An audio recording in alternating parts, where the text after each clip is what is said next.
മലയാളത്തിൽ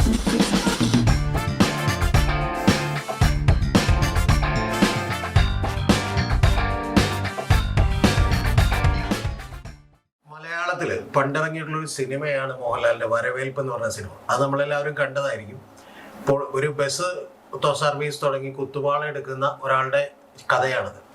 അതുപോലെ തന്നെ ഒരു സംഭവം ഈ അടുത്ത് കോട്ടയത്ത് തിരുവാർപ്പിൽ നടന്നു. നമ്മൾ അതേക്കുറിച്ചാണ് ചർച്ച ചെയ്യുന്നത്. നമ്മോടൊപ്പം ഉള്ളത് മാത്യു സാമുവൽ സാറാണ്. സാർ, ഈ കോട്ടയം തിരുവാർപ്പിൽ രാജ്മോഹൻ എന്ന് പറഞ്ഞൊരു പുള്ളി ഒരു ബസ് സർവീസ് തുടങ്ങിയപ്പോൾ അത് വലിയ ചർച്ചയാവുകയും ചെയ്തിട്ടുണ്ടല്ലോ. അതിനെക്കുറിച്ച് സാറിന്റെ ഇതിൻ്റെ വരവേൽപ്പ് എന്ന് പറഞ്ഞ സിനിമ എന്ന് വെച്ച് കഴിഞ്ഞാൽ ഒരു 30 വർഷം മുമ്പ് ഇറങ്ങിയ ഒരു സിനിമയാണ് മലയാളത്തില്. മനോഹരമായ ശ്രീനിവാസന്റെ സ്ക്രിപ്റ്റും അതിനകത്ത് എന്താണ് എങ്ങനെയാണ് കേരളത്തിൽ ഇൻവെസ്റ്റ് ചെയ്യുന്ന ഒരു എക്സ് ഗൾഫ് തിരിച്ചു വന്ന് ആ പണം ഉപയോഗിച്ച് ലോണൊക്കെ എടുത്ത് ഒരു വണ്ടി മേടിക്കുക, സെക്കൻഡ് ഹാൻഡ് വണ്ടി. അവസാനം അയാൾ പെടുകയാണ്, ഒന്നും നിവൃത്തിയില്ലാതെ വീണ്ടും ഗൾഫിലോട്ട് ജോലിക്ക് പോകുന്നതാണ് കഥയുടെ. അത് 30 വർഷമാണെങ്കിൽ കേരളത്തിൽ ഇന്ന് വരെ നടന്നുകൊണ്ടിരിക്കുന്നത് ഇത് തന്നെയാണ്.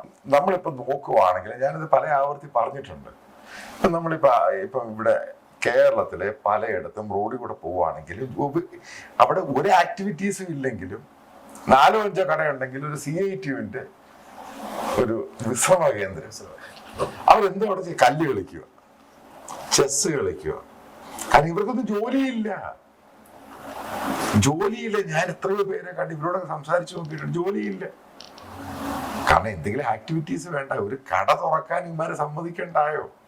പെട്ടിക്കടയുടെ മുമ്പിൽ വരെയാണ് ഇവർ കുത്തിവെച്ചേക്കുന്നത്. കഴിഞ്ഞിടയ്ക്ക് നിലമ്പൂര് ഭാഗത്ത് ഒരാളൊരു ഷോപ്പിംഗ് കോംപ്ലക്സ്, അവിടെ പ്രശ്നം. ഇവരെവിടെ പ്രശ്നം ഉണ്ടാക്കാത്ത? ഒരാൾ ഹാർഡ്വെയർ ഷോപ്പ് തുടങ്ങി, അവിടെ പ്രശ്നം. എല്ലാം ഹൈക്കോടതിയിൽ നിന്ന് ഉത്തരവ് മേടിച്ചുകൊണ്ട് വന്നാൽ ഇവർ കയറ്റി അടി ഉപദ്രവം. നമ്മള് ഈ തിരുവാർപ്പ് കോട്ടയത്തുള്ള ആ മനുഷ്യൻ, അയാളെ പറ്റി നമ്മൾ മനസ്സിലാക്കുവാണെങ്കിൽ ഇത്രമാത്രം കമ്മിറ്റഡ് ആയിട്ടുള്ള ഒരു മലയാളി ഉണ്ടെന്ന് എനിക്ക് തോന്നുന്നില്ല. ഈ ലൈഫ് പദ്ധതിക്ക് ആൾക്കാർക്ക് വീട് വെക്കാൻ സ്ഥലമില്ല. അയാളെ സ്വന്തം പേരിലുള്ള 40 സെന്റ് സ്ഥലം എഴുതി കൊടുത്ത ആളാണ്. അത് കഴിഞ്ഞിട്ട് കഴിഞ്ഞ വർഷം അയാൾ 110 ഏക്കർ ലീസിന് കണ്ടം എടുത്തു. എന്നിട്ട് അവിടെ കൃഷി നടത്തി, നെൽകൃഷി. എന്നിട്ട് അവിടെ ഈ നെൽകൃഷി എടുത്തിട്ട് ഇത് ഹാർവെസ്റ്റ് ചെയ്യുന്ന സമയത്ത്, കൊയ്തെടുക്കുന്ന സമയത്ത് ഇത് എടുക്കാൻ ആളില്ല, ഗവൺമെന്റ് ഇല്ല. അന്നും അവിടെ സമരം നടത്തിയത്. അപ്പൊ ഇത്രമാത്രം പൊതുജനങ്ങളുമായിട്ട് അവരെ ഒരുമിച്ച് മുന്നോട്ട് കൊണ്ടുപോകാൻ താല്പര്യമുള്ള ഒരാള്, XZY, അത് ആരും ആയിക്കൊള്ളട്ടെ, അയാളോട് കാണിച്ച ക്രൂരത കണ്ടു. DYFIയുടെ മുൻ പ്രസിഡന്റും CITUവിന്റെ നേതാവും ഒക്കെയാണ് തിരുവാർപ്പിൽ അയാളെ അടിച്ചാടെ ടീഷർട്ട് എല്ലാം കൂടെ കീറിയിട്ട് ഹൈക്കോടതി ഓർഡർ. അതാണ് ഹൈക്കോടതി ഓർഡർ മേടിച്ചിട്ട് ഹൈക്കോടതി ഓർഡർ. അതുപോലെ വേറെ കാര്യം പറയട്ടെ, നമ്മളിവിടെ കാണുന്നുണ്ടല്ലോ ഈ കോവിഡിന് ശേഷം എത്ര ബസ്സിനകത്ത്, എത്ര ബസ്സുകൾ, പ്രൈവറ്റ് ബസ്സുകൾ ഓടുന്നില്ല. കാരണം ഓടിക്കൊണ്ട് കാര്യമില്ല. കാരണം ആളുകൾ ബസ്സുകളിൽ നിന്നുള്ള യാത്ര നല്ലൊരു ശതമാനം മാറ്റി. കാരണം ഒരുമിച്ച് യാത്ര ചെയ്ത കോവിഡ് പകരും എന്നൊക്കെ പറഞ്ഞ് പല രീതിയിലായി. അപ്പൊ ബസ്സുകൾ, അതെ പ്രൈവറ്റ് ബസ്സുകളാണെങ്കിൽ നല്ല നഷ്ടത്തിലാണ് ഓടുന്നത്. അത് ഗവൺമെന്റ് KSRTC അതെങ്ങനെയാ പോകുന്നേ? അപ്പൊ അവിടെയും അദ്ദേഹം അതിനെ നിലനിർത്തിക്കൊണ്ടുവന്ന് 3ഓളം ബസ്, അതിൻ്റെ ഒരു ബസ്സിനകത്ത് ഇവര് CITUക്കാര്, ഇപ്പൊ അവര് പറയുന്ന ആളെ BJPക്കാരന്, അയാൾ ആരും ആയിക്കൊള്ളട്ടെ, അയാൾ BJPയോ RSSോ ASSO ആരും ആയിക്കൊള്ളട്ടെ, സുഡാപ്പി ആയിക്കൊള്ളട്ടെ, അയാളിത് നടത്തുന്നയാളല്ലേ, അയാൾ ഇൻവെസ്റ്റ് ചെയ്തതല്ലേ.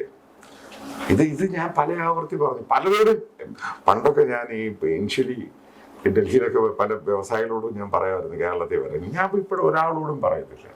കാരണം ഇവിടെ ഇൻവെസ്റ്റ് ചെയ്ത് എല്ലാവരും അവസാനം കയറെടുത്തിട്ടുണ്ട്. പ്രധാന കാരണം ഇവര് തന്നെയാണ്. അല്ല, ഇതിൽ തന്നെ സാർ ഒരു ക്രൂരത കൂടിയുള്ളത്, ഇവര് മറ്റു 3 ബസ്സുകൾ ഇയാൾക്ക് വലിയ ലാഭമില്ല, നഷ്ടത്തിലാണ്. ഇയാൾ കയ്യിൽ നിന്ന് അങ്ങോട്ട് കാശ് കൊടുക്കുകയാണ്. ഒരേ ഒരു ബസ്സാണ് ലാഭത്തിൽ ഓടുന്നത്, ആ ബസ്സിനാണ് ഇവർ ബ്ലോക്ക് ചെയ്തത്. അതെ, അതാണ് ഏറ്റവും വലിയ തമാശ. എന്തിനു വേണ്ടി? അപ്പൊ അതിന്റെ മുമ്പിൽ നിങ്ങൾ കണ്ടു, രതീഷ് കണ്ടു ഫോട്ടോ, മാലയൊക്കെ ഇട്ടുണ്ട്, കൊടിയൊക്കെ കുത്തി, നാശം. പിന്നെ വിനാശമാണ് ഇവന്മാര്. ഇവർക്ക് വേറെ ജോലിയൊന്നുമില്ല. നോക്കൂ, മനസ്സിലാക്കേണ്ടതാണ്, കമ്മ്യൂണിസ്റ്റ് പാർട്ടിയാണ് കേരളത്തിലെ വ്യവസായം നശിപ്പിച്ചത് എന്ന് ആർക്കാ അറിയാത്തത്? വ്യവസായമല്ല, കേരളത്തിൽ പെട്ടിക്കടയോ മാടക്കടയോ തുടങ്ങാൻ ഇവര് സമ്മതിക്കുവോ? കാരണം ഇവന്മാർക്ക് ജോലിയില്ല. ഈ നേതാക്കന്മാർ, നമ്മൾ ഈ കൂപ്പർ കണ്ടതാണ്, അവിടുത്തെ വേറെ നേതാവ് അനിൽകുമാർ. അയാളുടെ മകന്റെ ബർത്ത്ഡേക്കാണ് CITUവിന്റെ നേതാവ് ഒരു മിനി കൂപ്പർ മേടിച്ചു കൊടുക്കുന്നത്. പിന്നെ എന്തൊക്കെ കാറ്? Crysta, Fortuner. എവിടുന്ന് ഈ പണം എവിടുന്ന? ഇതേപോലെ ആൾക്കാരെ ഊറ്റുക, ആൾക്കാരെ നശിപ്പിക്കും. കേരളത്തിന്റെ എക്കണോമിയാണ് വളരെ നാശം. ആൾക്കാർ ജീവിക്കാൻ പണമില്ല. അപ്പൊ അവിടെ ഒരാൾ വണ്ടിയുടെ സർവീസ് നടത്തുന്നു, അയാൾ കൃഷി നടത്താൻ ശ്രമിക്കുന്നു, അതിനെ നശിപ്പിക്കുന്നു, അത് കഴിഞ്ഞ് ഇത് നശിപ്പിക്കാൻ ശ്രമിക്കുന്നു. അപ്പൊ എന്തുവാണെന്ന് പിണറായി വിജയൻ അമേരിക്ക പോയി പറയുന്നത്? Red carpet. എന്ത് റെഡ് കാർപ്പറ്റാ ഇത്? ദുബായിൽ പോയി പറയുന്നത് ഞങ്ങൾ എന്ത് ചെയ്യുമെന്നാ പറയുന്നേ? ആരാണ് ഇവിടെ വരുന്നത്? രാജീവ് പറയുന്നേ, മറ്റേ രാജീവ് പറഞ്ഞ ഏകദേശം 1.5 ലക്ഷം നിക്ഷേപം. കവച്ച കള്ളം. ഇയാൾ അതുപോലെ സാറേ പല കോർപ്പറേറ്റിലും വർക്ക് ചെയ്തിട്ടുണ്ട്. IM ഗ്രാജുവേറ്റ് ആയി ഇയാള് ബാംഗ്ലൂർ. അവിടുന്ന് വന്നിട്ട് അയാള് അത് സത്യം പറഞ്ഞാൽ അയാൾ കാണിച്ച ഭൂലോക മണ്ഡലം. എന്നിട്ടും ആ നാട്ടിനും നാട്ടുകാർക്കുള്ള സ്നേഹം കൊണ്ട് അയാൾ സ്വന്തം സ്ഥലം എഴുതി കൊടുക്കുന്നു, അത് ചെയ്യുന്നു, ഇത് ചെയ്യുന്നു, അതിനെ റൺ ചെയ്യാൻ ശ്രമിക്കുന്നു. അയാൾ എങ്ങനെയാണ് ബൂർഷയാവുന്നത്? അത് ഈ കേരളത്തിലെ ഏറ്റവും വലിയ ബൂർഷ CPM നേതാക്കളാ. ഏറ്റവും വലിയ ഭൂഷ CPM നേതാക്കളാ. ഇവരുടെ ഒരു തൊലിക്കെട്ട് കൂടി സാർ ശ്രദ്ധിച്ചിട്ടുണ്ടാവും. അതായത് ഇയാളെ ചെന്ന് മർദ്ദിച്ച് അതെല്ലാം വീഡിയോ പകർത്തിയതിനു ശേഷം പിന്നെ പത്രസമ്മേളനത്തിൽ പറയും ഞങ്ങൾ തൊട്ടിട്ടില്ല. അതാ മനസ്സിലാക്കേണ്ടതാ. അവരെയാണ് ഇവിടുത്തെ കമ്മ്യൂണിസ്റ്റുകാരും സൈബർ ഗുണ്ടകളും എല്ലാം കൂടെ ന്യായീകരിക്കുന്നത്. അതായത് അയാളുടെ അതിനൊരു ഫേസ്ബുക്കിൽ ഒരു ഫോട്ടോ ഇട്ടുണ്ട്. ഒരു വ്യവസായ അയാളുടെ ടീഷർട്ട് മുഴുവനും വലിച്ച് കീറി ഉപദ്രവിച്ചിട്ട്, എന്നിട്ടാണ് ഇവന്മാര് പറയുന്നത് കേരളത്തെ വ്യവസായം CPM ഇതാണ്, CPM മാടയാണ്, CPM. ഈ ഗോവിന്ദ മാഷ പറയാൻ നാണമില്ല.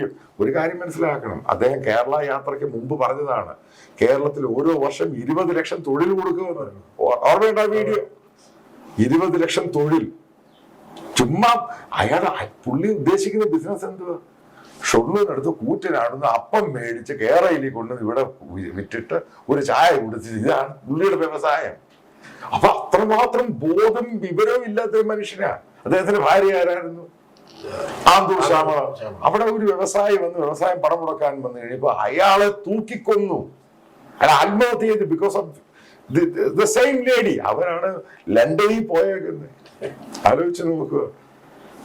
അത്ര കേരളത്തിലെ സ്ഥിതി ഒന്ന് ആലോചിച്ച് നോക്കണം. നിങ്ങൾ ഇത് ഞാൻ പറയുമ്പോഴേ നിങ്ങൾ ആലോചിച്ച് നോക്കുക, നമ്മൾ എങ്ങോട്ടാ ഇത് പോകുന്നത്? വിനാശം വെച്ചാൽ ഭയങ്കര വിനാശം. സാറേ ഇതിലൊപ്പം നമ്മൾ പറയേണ്ട ഒരു കാര്യം, മാതൃഭൂമിയുടെ ഒരു പ്രാദേശിക ലേഖ അവരവിടെ ചെന്ന് വീഡിയോ എടുത്തതിന് അവരെ പിടിച്ച് അടിച്ചിട്ടുണ്ട്. അതെ, കാരണം ഇവരെല്ലാ രീതിയിലും കേരളത്തെ നശിപ്പിക്കാൻ ശ്രമിക്കും. കാരണം ഒരു കാരണവശാലും CITUവിനെ മാറ്റാൻ പറ്റത്തില്ല.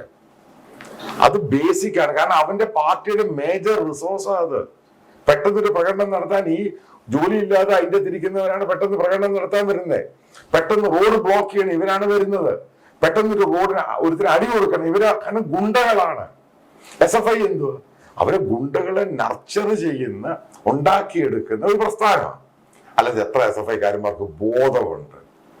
ആലോചിച്ച് നോക്കി. ഇപ്പൊ ഞാൻ പല SFIയുടെ പല സഖാക്കളോട് സംസാരിച്ചു, എനിക്ക് മനസ്സിലായ മണ്ടന്മാര്, മഠയന്മാര്, ഒന്നും അറിയത്തില്ല, പാർട്ടി പറയുന്നത് കേൾക്കുക, എന്നിട്ട് ജയിക്കുന്നില്ല.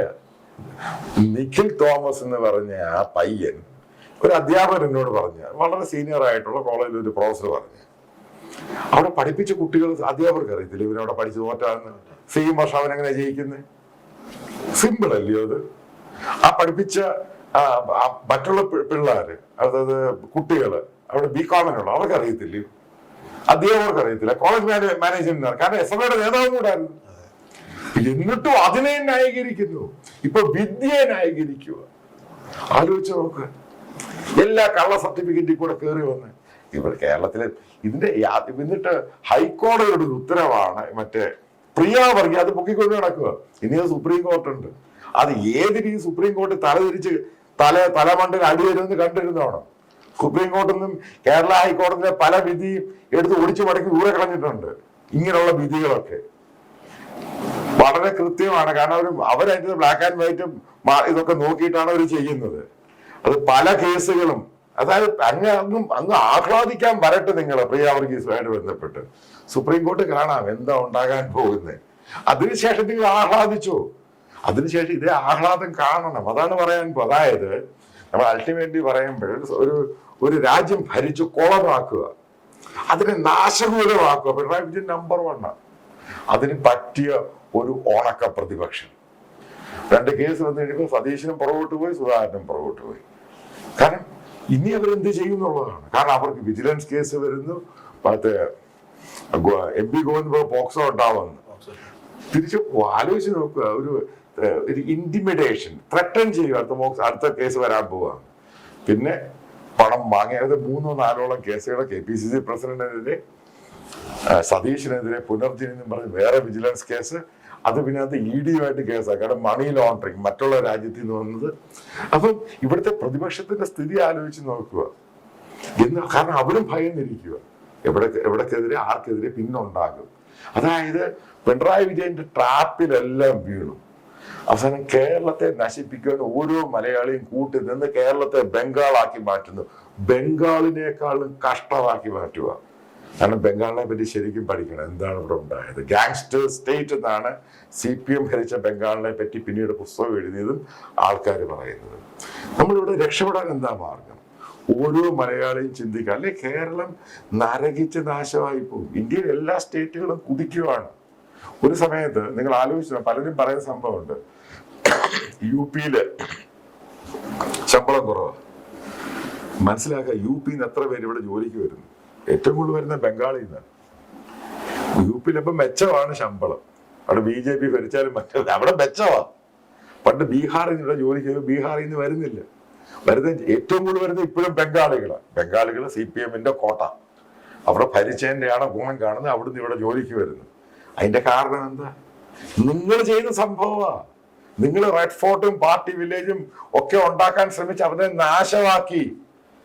അതുകൊണ്ടാണ് ലോകം മുഴുവനും കമ്മ്യൂണിസ്റ്റുകാരെ ഒരു ഇതല്ലാതെ അവർ വിമർശിക്കുന്നത്. കമ്മ്യൂണിസ്റ്റ് കേട്ടാൽ ലോകത്തെ കയറുക, ഭയമാണ്. അതുകൊണ്ടാണ് അടിച്ചൊതുക്കുന്ന ഇതിനെ. കേരളത്തിലും ജനങ്ങൾ പ്രതികരിക്കേണ്ട സമയമായി. അതാണ് ഈ കോട്ടയത്തെ സംഭവം. ഒരു മനുഷ്യൻ രണ്ടും കൽപ്പിച്ച് വ്യവസായം നടത്താൻ വരുന്നു, ജനങ്ങളെ സേവിക്കാൻ വരുന്നു, അദ്ദേഹത്തിന് സ്ഥലം കൊടുക്കുന്നു, കൃഷി നടത്തുവാൻ നോക്കുന്നു, അയാളെ അടിച്ചോടിക്കുക, മർദ്ദിക്കുകയാണ്. ആരാണ് ഇതിന് ഉത്തരം കൊടുക്കുന്നത്? So sad.